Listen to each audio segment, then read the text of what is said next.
A relentless noon sun blazed upon a vast expanse of rolling sand dunes. Screams and anguished cries were punctuated or drowned out by the occasional thunderous roar of magic or otherworldly beings.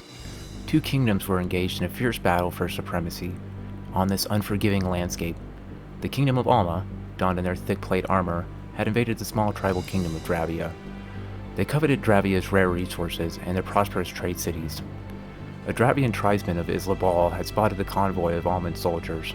He had managed to rally his clan and one other, Islamar, to slow down the Almond march.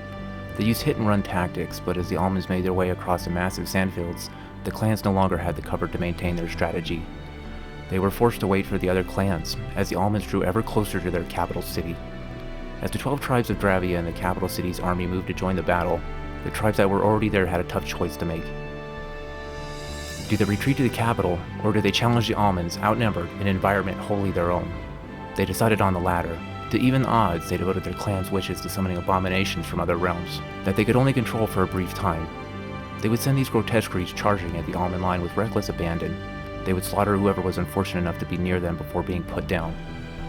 As more and more of the clans showed up, the battle shifted into an all-out war. A plethora of impromptu tents punctuated the battlefield's periphery. On one side of this tumultuous tableau, with tents of various colors, the Dravians stood united for the first time in decades.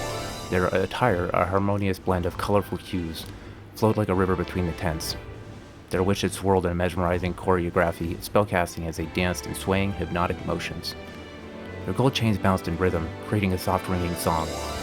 Men and women, their garments billowing like silken banners in the desert breeze, intermittently united to invoke powerful summonings.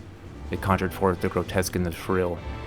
Exhausted, they slumped to the ground, as the unholy minions skittered towards the front line, their own soldiers fleeing his path. In stark contrast with the kingdom of Alma, their formations were ones of rigid divisions, sharply demarcated. Standard bearers separated the immaculate black and gold tents from the fighting. They flew the flags of the houses of their nobles, but next to every house flew their kingdoms. In the middle of their tent sat a larger one, more adorned than the others. It proudly displayed the might of a king. Nearby, a circle of wizards in obsidian robes flung spells of devastation that spiraled onto the battlefield. At the back of the sprawling Gravian camp, a freshly arrived caravan is unloading its goods beneath the merciless midday sun. Days had dragged on since the initial clash, and this caravan was the last of their reinforcements. Likely the last resupply for the meager camp, weariness etched deep lines into the soldiers' faces.